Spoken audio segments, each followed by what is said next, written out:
ஆசீர்வதிக்கும் தேவன் நம்மை ஆசீர்வதிப்பாரே. துதி ஸ்தோத்திரம் இயேசுநாதா, துதி உமக்கே என்றுமே.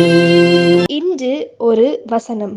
நீங்கள் கரையற்றவர்களும் பிழை இல்லாதவர்களுமாய் சமாதானத்தோட அவர் சன்னதியில் காணப்படும்படி ஜாக்கிரதையாய் இருங்கள். 2 பேதுரு 3:14. அன்புக்குரியவர்களே, இயேசு கிறிஸ்துவின் இனிய நாமத்தில் உங்களை வாழ்த்துகிறோம், ஆசீர்வதிக்கிறோம். கரைபடாத ஜீவிதத்தை கர்த்தர் விரும்புகிறார். பூரண பரிசுத்தத்தை அவர் எதிர்பார்க்கிறார். கரைதுறை இல்லாதவர்களையே தமக்கு முன்பாக மனவாட்டியாய் நிலைநிறுத்த கர்த்தர் சித்தம் கொண்டு இருக்கிறார். கரைகள் உள்ள விசுவாசிகளின் மேலும் ஊழியர்களின் மேலும் மற்றவர்கள் நம்பிக்கையை வைப்பதில்லை. பலர் வாழ்க்கையில் ஏற்படும் ஆழமான கரைகள் கலங்கியே போயிருக்கிறார்கள். நீங்கள் கரையில்லாத வாழ்க்கை வாழ வேண்டும் என்று வாஞ்சியுங்கள். ஒவ்வொரு நாளும் காலையிலேயே, ஆண்டவரே, இந்த நாளில் கரைபடாமல் என்னை காத்துக்கொள்ளும் என்று ஜெபியுங்கள். உங்களுடைய வாழ்க்கை கரைபட்டதாக இருக்கும் என்றால் கல்வாரி சிலுவையின் முன்னாக நின்று அவருடைய இரத்தத்தினாலே அந்த கரைகள் எல்லாம் நீங்கும்படி உங்களை பரிபூர்ணமாக ஒப்புக் கொடுங்கள். நீங்கள் கரையற்றவர்களும் பிழை இல்லாதவர்களுமாய் சமாதானத்தோடு அவர் சன்னதியில் காணப்படும்படியாய் ஜாக்கிரதையாக இருங்கள். நாம் பாவத்திற்கு பயந்து விலை இருக்க வேண்டும். நமது ஜீவியத்தை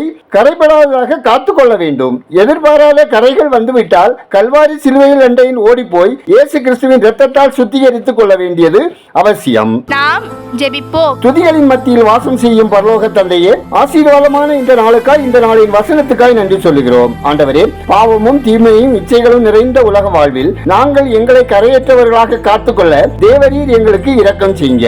நாங்கள் பரிசுத்தத்தை வாஞ்சித்து பரிசுத்தத்தை காத்துக்கொள்ளவும், எங்கள் ஆவி ஆத்மா சரீரம் குத்தமற்றதாக காத்துக்கொள்ளவும் எங்களை வழி நடத்துங்க.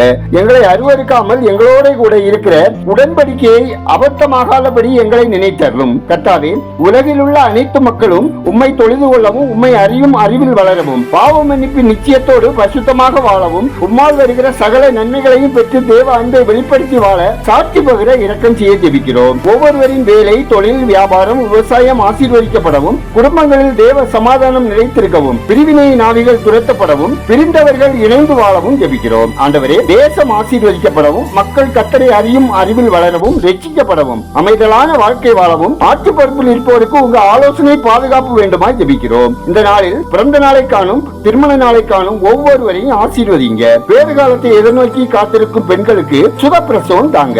வியாதியால் உடல் பலவீனத்தால் கஷ்டப்படுகிறவர்களை சுகப்படுத்துங்க. கடன் பாரத்தால் தவிப்போரை ஆசீர்வதிங்க. ஒவ்வொருவருக்கும் தீர்க்க ஆயுசை தாங்க. ஊழியர் நலன் காக்கப்படவும், ஊழியர் தேவைகள் சந்திக்கப்படும் அணித்தளங்களில் தேவ கிரியை நடப்பிக்க வேண்டுமாய் ஜெபிக்கிறோம். எங்கள் ஜெபத்தை கேட்டு பதில் தருகிறவரே, உமக்கு நன்றி சொல்லுகிறோம். துதிகனமையுமே உமக்கே செலுத்துகிறோம். இயேசுவின் நாமத்தில் ஜெபிக்கிறோம் எங்கள் ஜெபங்கேளும் நல்ல பிதாவே, ஆமேன்.